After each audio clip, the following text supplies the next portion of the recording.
Hi students, today we are going to learn new topic of grammar, kinds of sentence as per the structure of sentence. Students, in the last video we studied kinds of sentence as per the meaning. Here we will study the kinds of sentence as per the structure of sentence. So kinds of sentence as per the meaning, what did we study? We studied there are four kinds of sentence as per the meaning, that is declarative or assertive, second interrogative, third imperative, and fourth exclamatory sentence. Students, you have studied, you have watched this video and you have solved the examples, you have identified the examples of declarative, interrogative, imperative and exclamatory sentence. In this video students, we are going to study kinds of sentence as per the structure of sentence. So see here, there are four kinds of sentence as per the structure. First is simple sentence, second is compound sentence, third is complex sentence, and fourth one is compound complex sentence. Here students, let's know what is simple sentence. Simple sentence म्हणजे काय ह्या ठिकाणी आपण बघूया. साधं वाक्य काय असतं, सिंपल सेंटेन्स त्याला म्हणतात. It is a sentence that has a subject and predicate. It consists just one independent into bracket main clause. Students, we studied about the clause also. What is clause? Only just little bit idea we got about the clause. Clause is made up of phrases and it has complete meaning. Here simple sentence tells us that it has subject and predicate. See here example. Jack likes walking. You know the subject of the sentence. Here Jack is the subject of the sentence. Likes is verb and walking is present participle form, but here it has been used as gerund form, that is called ing form, because we use present participle form with to be's form. to be च्या रूपासोबत आपण present participle form वापरतो, परंतु या ठिकाणी to बीचं रूप नाही आहे आणि लाईक्स हे मुख्य क्रियापद आहे आणि वॉकिंग त्याच्यासोबत वापरलेलं आहे. म्हणजे लाईक्स वॉकिंग हे पूर्ण क्रियापद आणि त्याच्यासोबत जे आहे जिरंड फॉर्म ज्याला म्हणतात. जिरंड फॉर्म म्हणजे present participle form. Gerund form म्हणतात म्हणजे काय, त्याला आय एन जी लावलेलं रूप, क्रियापदाला आय एन जी लावलेलं. वॉकला आय एन जी लावलं या ठिकाणी म्हणून ते वॉकिंग झालं, परंतु मुख्य क्रियापद कोणतं आहे, लाईक्स. आणि लाईक्ससोबत पुन्हा या ठिकाणी वॉकचं वॉकिंग म्हणजे डायरेक्ट लिहिलेलं आहे, त्याला जिरंड फॉर्म. म्हणजे मुख्य क्रियापदासोबत आपण प्रेझेंट पार्टिसिपल फॉर्म वापरू शकतो, जिरंड फॉर्म वापरू शकतो. आणि त्याचा अर्थ काय होतो, जॅक लाईक्स वॉकिंग. म्हणजे त्याचा अर्थ काय होतो बघा, जॅकला चालायला आवडते, वॉकिंग. म्हणजे वॉकिंग या ठिकाणी काय आहे, चालायला आवडते. या ठिकाणी जिरंड फॉर्म हा आहे तो ग्रामरच्या रूलप्रमाणे त्याला जिरंड फॉर्म म्हणजे आय एन जी रूप क्रियापदाचं सेपरेट वापरला असेल, त्याला टू बीचं रूप वापरलेलं नसेल सोबत, तर त्याला जिरंड फॉर्म GERUND त्याला जिरंड फॉर्म असं म्हणतात. मग या ठिकाणी सब्जेक्ट कोणता आहे वाक्यात, जॅक. आणि लाईक्स वॉकिंग हे पूर्ण क्रियापद आणि सोबत जिरंड फॉर्म आहे, तर ते पूर्ण भाग आहे वाक्याच्या प्रेडिकेट. काय आहे, प्रेडिकेट. मग सिंपल सेंटेन्स म्हणजे ज्या ठिकाणी सब्जेक्ट आणि प्रेडिकेट आहे अशा वाक्याला काय म्हणतात, सिंपल सेंटेन्स म्हणतात. Got it. आता खाली बघा, खालचं वाक्य बघा, जॅक अँड जिल लाईक वॉकिंग. वरच्या वाक्यात विद्यार्थी मित्रांनो जॅक हा सिंगल सब्जेक्ट आहे, एकच सब्जेक्ट आहे, म्हणून आपण तो थर्ड पर्सन असल्या कारणाने आपण क्रियापदाला यस किंवा ईएस प्रत्यय लावतो. म्हणून जॅक लाईक्स, लाईकला एस लावलेला आहे, हे तुम्हाला हा नियम माहिती आहे. पण खालच्या वाक्यात जॅक हा एक झाला अँड जिल हा दुसरा, म्हणजे दोन व्यक्ती, दोन सब्जेक्ट या ठिकाणी आहे, म्हणून लाईक ह्या क्रियापदाला एस आपण लावलेला नाही आहे. मी तुम्हाला याच्या आधी सब्जेक्ट आणि सब्जेक्ट व्हर्ब ॲग्रीमेंटचे रूल्स तुम्हाला शिकवलेले आहेत की कोणत्या ठिकाणी एस ई एस लावतात आणि कोणत्या ठिकाणी लावत नाही. म्हणजे सिंग्युलर सब्जेक्ट असला तर सिंग्युलर व्हर्ब आणि प्लुरल सब्जेक्ट असला तर प्लुरल व्हर्ब वापरतात. हे व्हिडिओ मी तुम्हाला पाठवलेले आहेत, ते तुम्ही पुन्हा पाहू शकतात. या ठिकाणी जॅक अँड जिल हे दोन व्यक्ती आहेत, सब्जेक्ट या ठिकाणी प्लुरल आहे, म्हणून लाईक हा या ठिकाणी क्रियापद जे आहे ते प्लुरल येईल. बघा, कंपाऊंड सब्जेक्ट त्याला म्हणतात. काय म्हणतात? कंपाऊंड, म्हणजे दोन सब्जेक्ट मिळून तयार झालेला सब्जेक्ट, त्याला कंपाऊंड सब्जेक्ट म्हणतात. आणि लाईक वॉकिंग म्हणजे ह्या ठिकाणी प्रेडिकेट आहे वाक्याचा, ज्यामध्ये क्रियापद आणि प्रेझेंट पार्टिसिपलमध्ये जिरंड फॉर्म वापरलेला आहे. जॅक अँड जिल लाईक वॉकिंग. तुम्ही अजून एक उदाहरण घेऊ शकता तुमचं स्वतःचं. फॉर एक्झाम्पल तुम्ही असं म्हणू शकतात, अक्षय लाईक्स इटिंग. हे सिम्पल सेंटेन्स झालं. याला कंपाऊंड सब्जेक्ट वापरून तुम्ही वाक्य असंही तयार करू शकतात, अक्षय अँड रितेश लाईक वॉकिंग.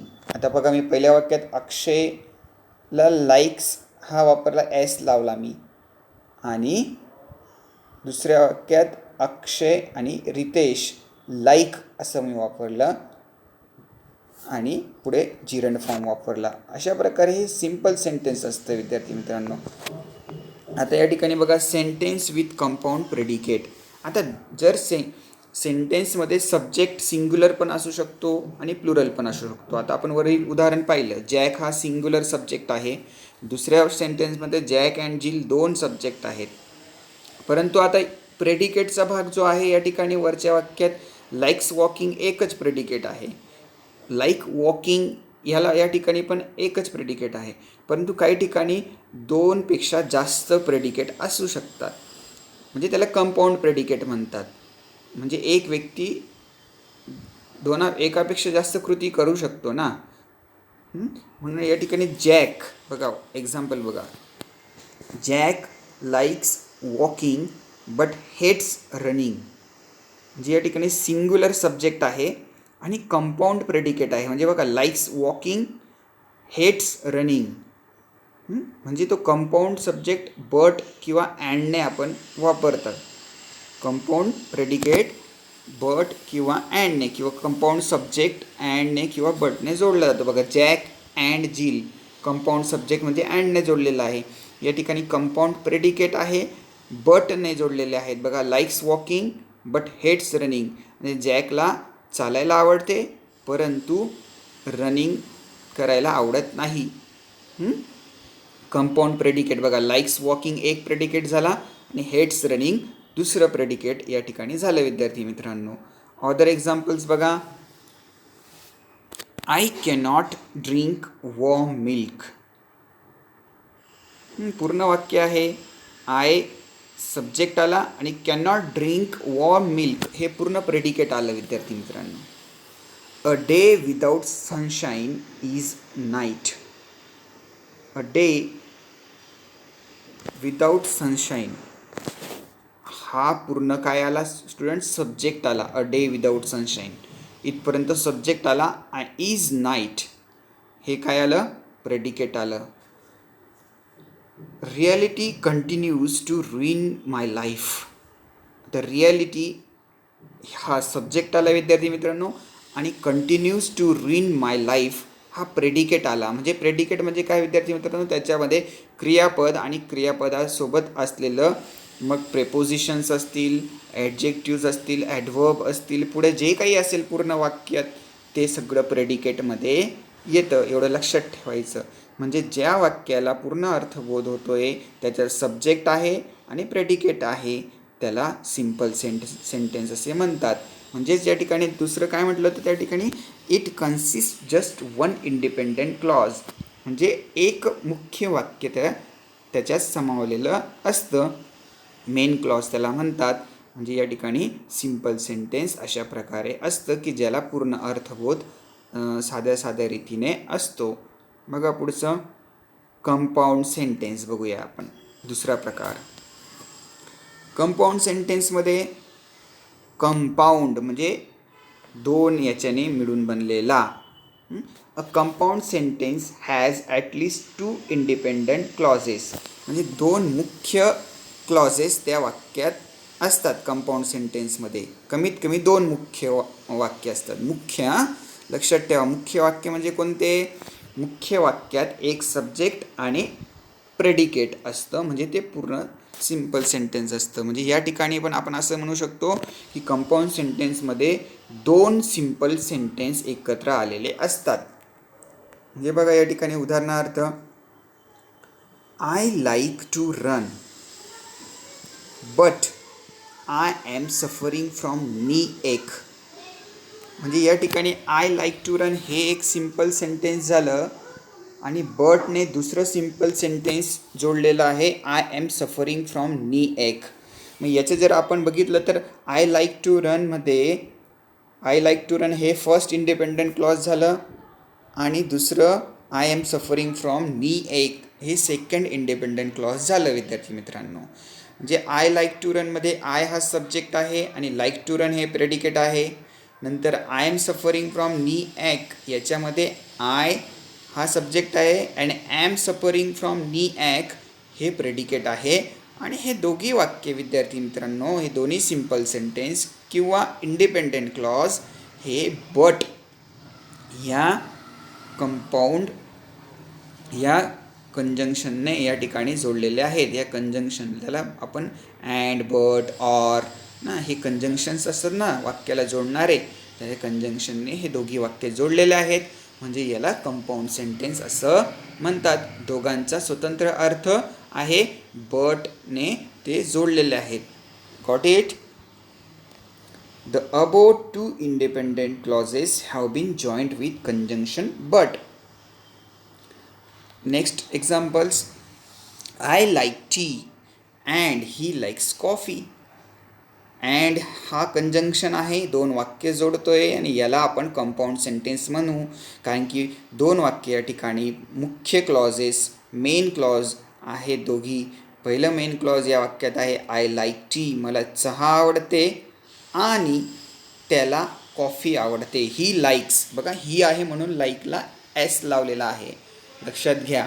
म्हणजे आय लाईक टी हा एक स्वतंत्र वाक्य झालं अँड ही लाईक्स कॉफी हे एक स्वतंत्र वाक्य झालं आणि दोघी वाक्य हे अँडने जोडलेत म्हणून त्याला कंपाऊंड सेंटेन्स असं म्हणतात.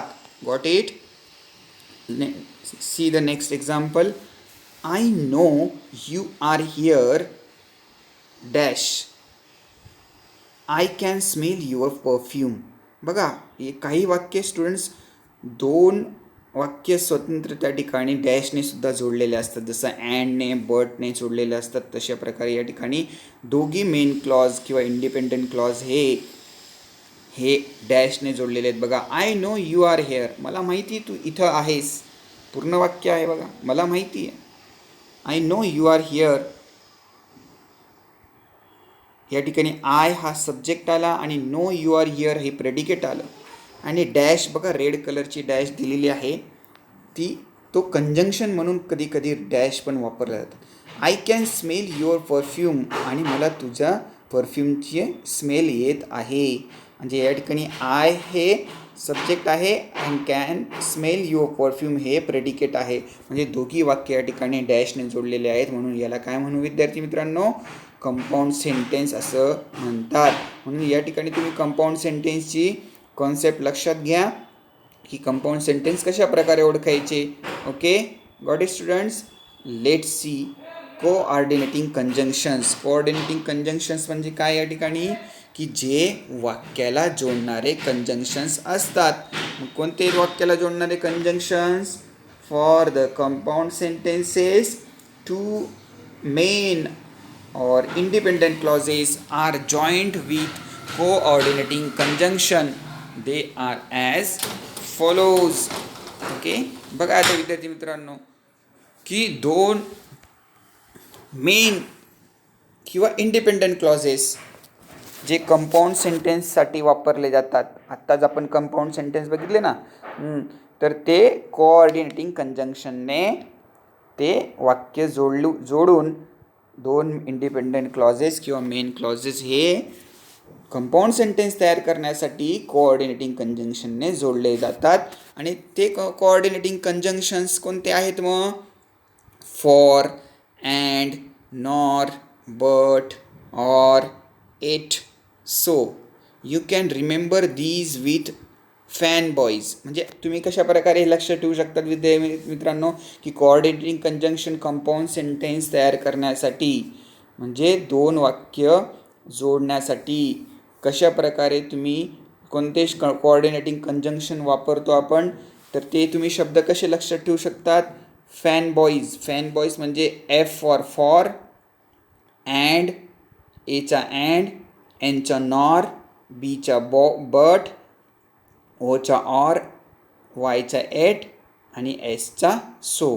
म्हणजे हे शब्द ज्या ठिकाणी वापरलेले असतील त्या ठिकाणी दोन मेन क्लॉजेस जोडलेले असतील आणि त्याला कंपाऊंड सेंटेन्स आपण म्हणणार. विद्यार्थी मित्रांनो, कशा प्रकारे उदाहरण बघा. He felt cold, comma, for it was snowing. बघा आता विद्यार्थी मित्रांनो, त्याला थंडी वाटली, त्याला थंडी फेल्ट झाली म्हणजे त्याने थंडी लागली, त्याला थंडी वाटली. इट वॉज स्नोविंग कारण की त्या ठिकाणी बर्फ पडत होतं. काय पडत होतं? बर्फ. म्हणजे या त्या ठिकाणी ही फेल्ट कोल्ड हे पूर्ण मेन क्लॉज झालं आणि इट वॉज स्नोविंग म्हणजे बर्फ पडत होतं. हे दोघी वाक्य फॉर या कोऑर्डिनेटिंग कंजंक्शनने जोडलेले आहेत.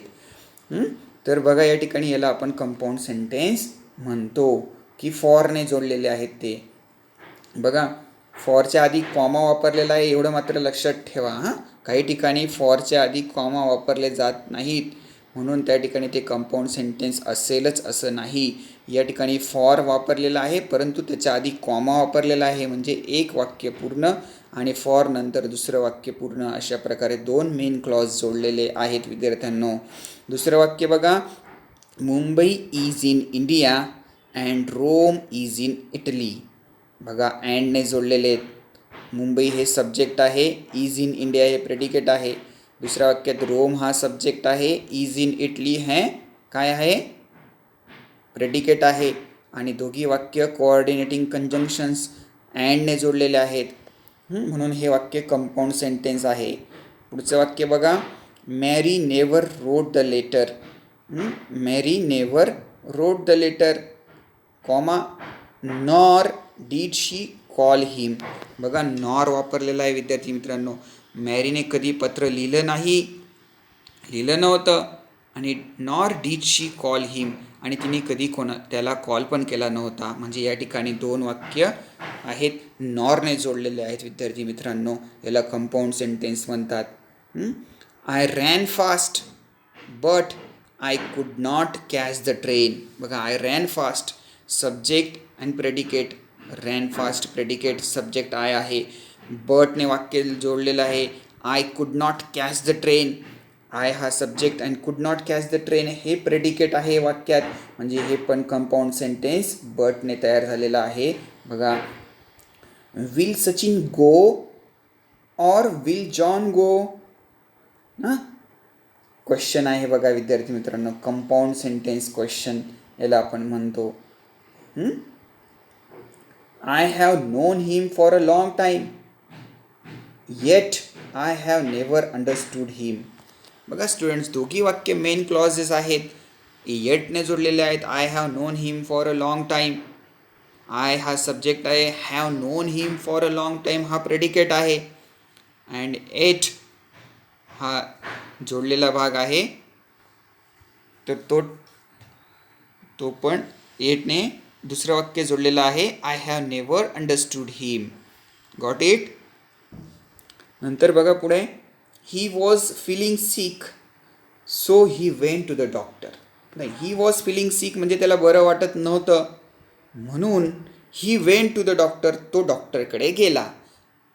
आता आपण जर सो काढून घेतला याच्यातून तर काय होईल वाक्य, ही वॉज फिलिंग सिक, त्याला बरं वाटत नव्हतं म्हणून आपण त्या ठिकाणी म्हणून हा शब्द काढून घ्या, म्हणजे सो हा शब्द काढून घ्या. He went to the doctor, त्याला बरं वाटत नव्हतं, तो डॉक्टरकडे गेला. म्हणजे या टक्क्याने दोन वाक्य जोडण्यासाठी सो हा कोऑर्डिनेटिंग कंजंक्शन वापरलेला आहे आणि याला आपण कंपाऊंड सेंटेन्स असे म्हणतो. विद्यार्थी मित्रांनो, लक्षात ठेवा कशा प्रकारे कंपाऊंड सेंटेन्स तयार होतं. As the same some punctuation marks are also used to form compound sentence. बघा विद्यार्थी मित्रांनो, काही पंक्च्युएशन मार्क्स आहेत. पंक्च्युएशन मार्क्स तुम्हाला माहिती आहे ना, तुम्ही वर्गात लावलेलं होतं त्याचा बोर्ड तयार करून. फुल stop, comma, question mark, exclamation mark, inverted comma, double inverted comma, अशा प्रकारचे जेवढेही पंक्च्युएशन मार्क्स आहेत ते त्याला पंक्च्युएशन मार्क्स असे म्हणतात. आणि कंपाऊंड सेंटेन्स तयार करण्यासाठी कधीकधी त्यांचाही वापर होतो. कशा प्रकारे बघा, सेमी कॉलन. बघा सेमी कॉलन कसं असतं बघा, तुम्हाला माहिती आहे, खाली कॉमा असतं आणि वरती डॉट असतो बघा, त्याला सेमी कॉलन म्हणतात. अर्धविराम त्याला म्हणतात. आपण काय म्हणतो, आपण त्याला अर्धविराम. मग त्याच्याने सुद्धा कंपाऊंड सेंटेन्स तयार होतो. कसं तयार होतो बघा बरं. उदाहरणार्थ, ही स्टडीड व्हेरी लिटल.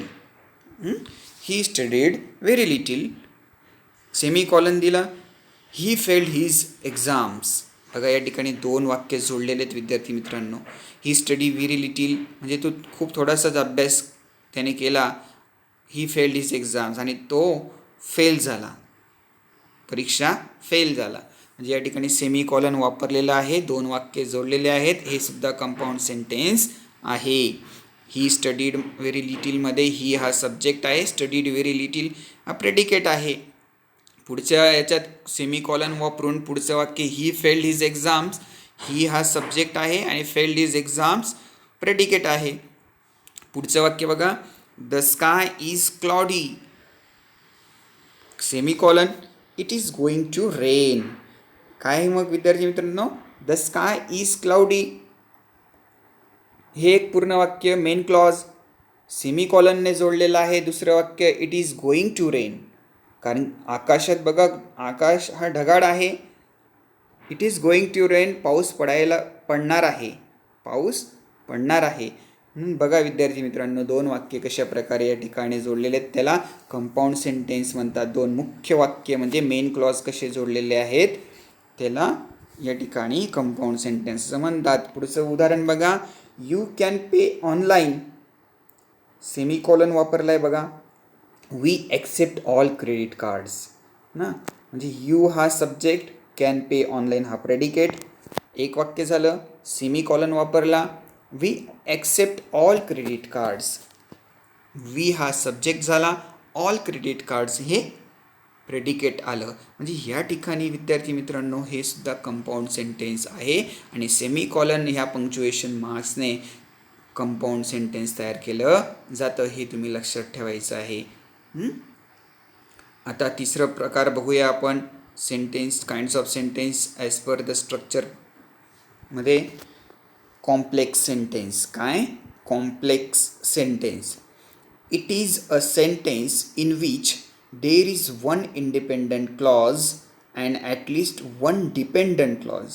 म्हणजे बघा विद्यार्थी मित्रांनो की कॉम्प्लेक्स सेंटेन्स म्हणजे एक मुख्य वाक्य असतं आणि एक उपमुख्य वाक्य.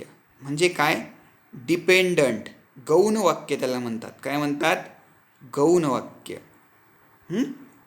म्हणजे दुसऱ्या त्या इंडिपेंडंट क्लॉजवर ते डिपेंडंट क्लॉज हा डिपेंड असतो, तरच त्याला अर्थ पूर्ण होतो, नाही तर अर्थ पूर्ण होत नाही. आता इंडिपेंडंट क्लॉजमध्ये आपण बघितलं विद्यार्थी मित्रांनो, एक सब्जेक्ट आणि एक प्रेडिकेट असतो, म्हणजे त्याला अर्थ असतो, त्याला सिम्पल सेंटेन्स असं आपण म्हणतो.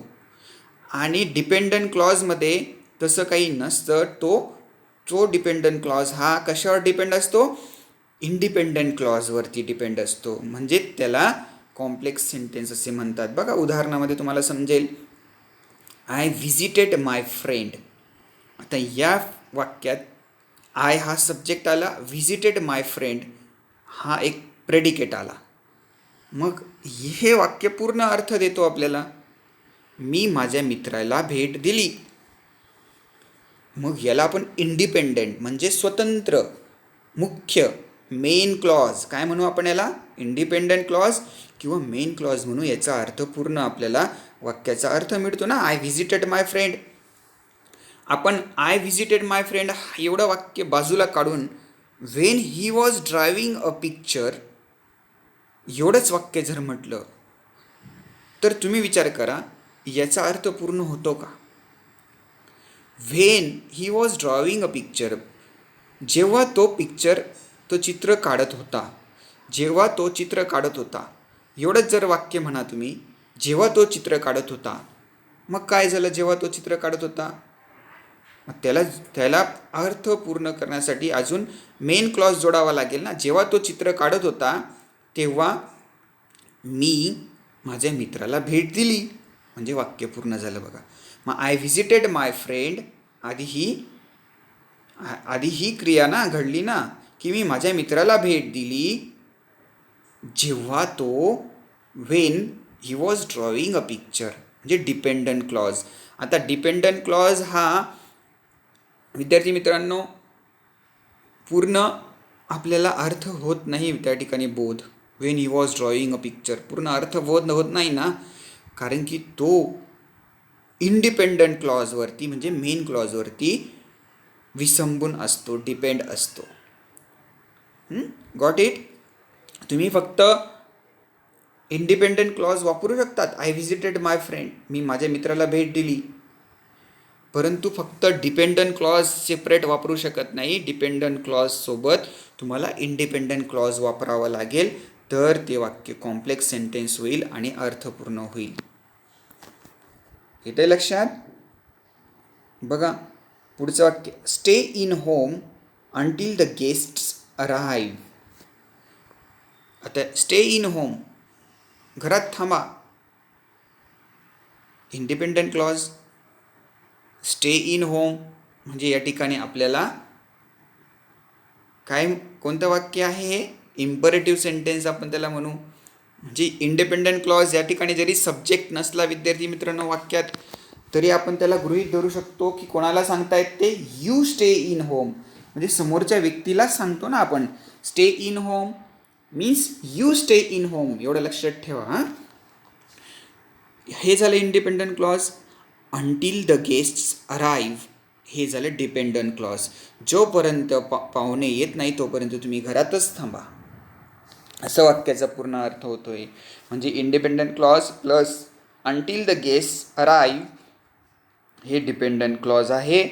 आणि कॉम्प्लेक्स सेंटेन्समध्ये अशा प्रकारचे दोन, एक डिपेंडंट क्लॉज असतं एक कमीत कमी आणि एक इंडिपेंडंट क्लॉज असतं विद्यार्थी मित्रांनो. आणि दोघी डिपेंडंट क्लॉज हे इंडिपेंडंट क्लॉजवर डिपेंड असतं, एवढं मात्र तुम्ही लक्षात ठेवा. पुढचं वाक्य बघा, you can get what ever you want. You can get तुला मिळू शकतं, बघा independent clause. What ever you want dependent clause. बघा जर इंडिपेंडंट क्लॉज आपण काढून घेतला इथून फक्त व्हॉट एव्हर यू वॉन्ट असं राहू दिलं तर त्याला अर्थ पूर्ण होतो का? व्हॉट एव्हर यू वॉन्ट म्हणजे तुला जे पाहिजे ते, पण काय पाहिजे?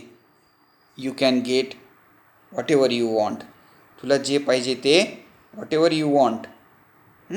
डिपेंडंट क्लॉज आणि इंडिपेंडंट क्लॉज अशा प्रकारे ज्या ठिकाणी असतील एका वाक्यात त्याला कॉम्प्लेक्स सेंटेन्स असे म्हणतात. तर विद्यार्थी मित्रांनो डिपेंडंट क्लॉज आणि इंडिपेंडंट क्लॉज हे दोघी अशा प्रकारच्या सबऑर्डिनेटिंग कंजंक्शन्सने जोडले जातात. त्याला व्हेन, अंटील, व्हॉट एव्हर अशा प्रकारे ते असतात आणि त्याची डिपेंडंट क्लॉजची सुरुवात अशा शब्दांनी होते, एवढं मात्र लक्षात ठेवा. पुढे बघा सबऑर्डिनेटिंग कंजंक्शन्स कोणाला म्हणतात, ते कोऑर्डिनेटिंग कंजंक्शन्स होते की जे कंपाऊंड सेंटेन्समध्ये वापरले जातात. And, but, nor, or, for, so. Fan boys काय लक्षात ठेवायचं त्या ठिकाणी, कोऑर्डिनेटिंग कंजंक्शन्स लक्षात ठेवण्यासाठी फॅन बॉईज की जे कंपाऊंड सेंटेन्ससाठी वापरले जातात. आता सबऑर्डिनेटिंग कंजंक्शन्स हे कॉम्प्लेक्ससाठी वापरले जातात, कॉम्प्लेक्स सेंटेन्ससाठी.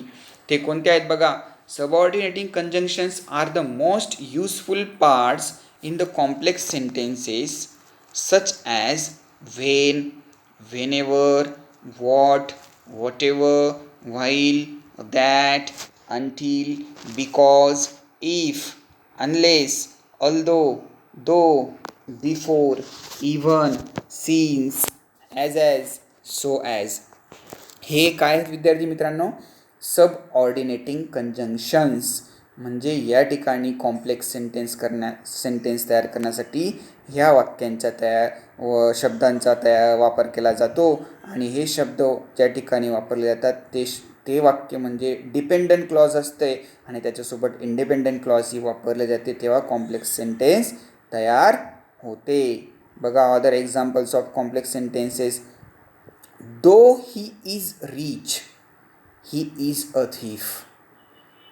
आता या ठिकाणी डिपेंडंट क्लॉज कोणता आहे आणि इंडिपेंडंट क्लॉज कोणते आहे जर तुम्ही सांगाल तर दो ही इज रिच, दोने वापरलेला आहे, सबऑर्डिनेटिंग कंजंक्शन्सने वापरलेलं आहे, वाक्य तयार केलेलं आहे, म्हणून दो ही इज रिच हे डिपेंडंट येईल आणि ही इज अ थीफ हे इंडिपेंडंट येईल, मेन क्लॉज येईल. लक्षात ठेवा, कारण की ही इज अ थीफ तो चोर आहे हे पूर्ण अर्थबोध देणार आहे आणि ही इज थीफ याच्यावरती कोणतं वाक्य डिपेंड आहे, दो ही इज रिच हे वाक्य डिपेंड आहे, म्हणून त्याला डिपेंडंट क्लॉज असं म्हणणार. अशा प्रकारे हे एक दोने सबऑर्डिनेटिंग कंजंक्शनने कॉम्प्लेक्स सेंटेन्स तयार केलं जातं.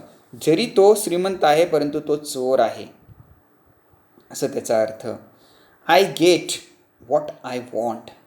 आता आय गेट हे इंडिपेंडंट क्लॉज आहे, व्हॉट आय वॉन्ट हे डिपेंडंट क्लॉज आहे. म्हणजेच या ठिकाणी व्हॉटने हे वाक्य बघा त्या ठिकाणी डिपेंडंट क्लॉज तयार आहे आणि दोघी वाक्य जोडलेले असून हे कॉम्प्लेक्स सेंटेन्स आहे. Look into the matter before you go outside. Look into the matter हे बघा इम्परेटिव्ह सेंटेन्स इथपर्यंत, आज्ञार्थी वाक्य. Look into the matter म्हणजे काय, you look into the matter. जसं मागे आपण उदाहरण पाहिले ना, stay in home until the guest arrive. तर स्टे इन होम म्हणजे यू स्टे इन होम. या ठिकाणी काय आहे, look into the matter means you look into the matter before you go outside. तर बिफोर यू गो आउटसाईड हे dependent clause झालं आणि look into the matter हे independent clause झालं. विद्यार्थ्यांना लक्षात ठेवा, म्हणजे हे वाक्य कॉम्प्लेक्स सेंटेन्स आहे. He couldn't wait for me because he was getting late. बघा विद्यार्थी मित्रांनो, बिकॉजने हे वाक्य कसं आहे बघा, he couldn't wait for me तो माझ्यासाठी वाट बघू शकला नाही. Because he was getting late कारण की त्याला उशीर होत होता. या ठिकाणी because he was getting late हा डिपेंडंट क्लॉज आहे आणि he couldn't wait for me हा इंडिपेंडंट आहे म्हणजे मेन क्लॉज आहे. लक्षात ठेवा. If you do not run fast you will miss the train. आता या ठिकाणी if you do not run fast हा डिपेंडंट आहे, डिपेंडंट क्लॉज आहे. You will miss the train हा इंडिपेंडंट म्हणजे मेन क्लॉज आहे. म्हणजे बघा विद्यार्थी मित्रांनो, काही वेळेस डिपेंडंट क्लॉज हे वाक्याच्या सुरुवातीला असतात, काही वेळेस वाक्याच्या मध्ये असतात म्हणजे नंतर असतात. त्या ठिकाणी जशी क्रिया घडलेली असते, सिच्युएशन्स असते, तशा पद्धतीने डिपेंडंट क्लॉजचा इंडिपेंडंट क्लॉजसोबत वापर केला जातो. If you do not run fast जर तू फास्ट पडाला नाहीस, you will miss the train तू तुझी ट्रेन गमावशील. Unless you study hard you will fail. Unless you study hard हे डिपेंडंट आहे, यू विल फेल हा इंडिपेंडंट आहे. जर तू अभ्यास करणार नाहीस तर तू फेल होशील. She is as beautiful as her mother is. She is ती आहे, beautiful as her mother. Okay, as her mother is, she is as beautiful, हे इंडिपेंडंट आलं. ॲज हर मदर इज हे डिपेंडंट आलं विद्यार्थी मित्रांनो. म्हणजे या ठिकाणी as beautiful as her mother is हे डिपेंडंट क्लॉज आलं एक प्रकारे विद्यार्थी मित्रांनो. Got it. Fourth kinds of sentence is compound complex. म्हणजे ज्या वाक्यामध्ये कंपाऊंड सेंटेन्स पण आणि कॉम्प्लेक्स सेंटेन्स दोघी एकत्र असतात त्याला कंपाऊंड कॉम्प्लेक्स असे म्हणतात. It has at least 2 independent clauses and at least 1 dependent clause. म्हणजे ज्या वाक्यांमध्ये 2 इंडिपेंडंट क्लॉज असतात आणि कमीत कमी एक डिपेंडंट क्लॉज असतो त्याला कंपाऊंड कॉम्प्लेक्स असं म्हणतात. बघा example, I stopped watching horror movies. I stopped watching horror movies when I got frightened, but still I wish to watch them. या ठिकाणी बघा विद्यार्थी मित्रांनो, the underline parts of sentence is and independent clause. म्हणजे ज्या ठिकाणी underline केलेला भाग आहे तो इंडिपेंडंट क्लॉज आहे आणि वेन आय गॉट फ्रायटन हा भाग जो आहे तो काय आहे, dependent clause. Okay,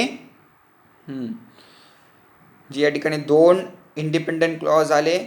I stopped watching horror movies, still I wish to watch them, हे 2 इंडिपेंडंट क्लॉज आले विद्यार्थी मित्रांनो.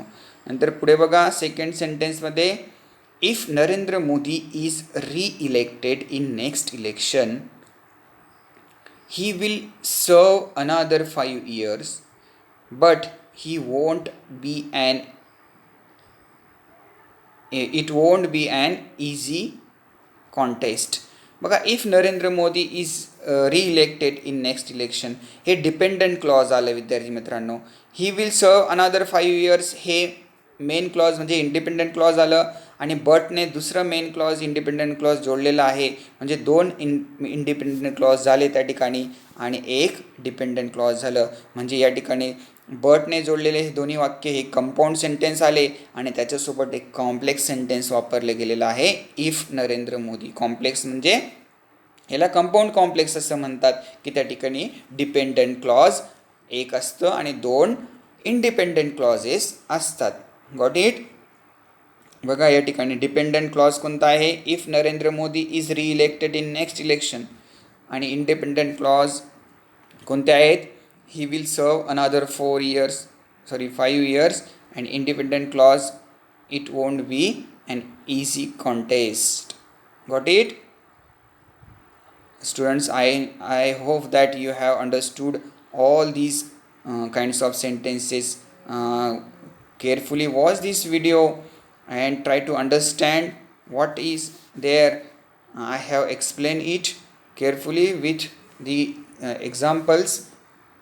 Assignment for you students here, identify the kinds of sentence from the following examples. Here some sentences have been given for you.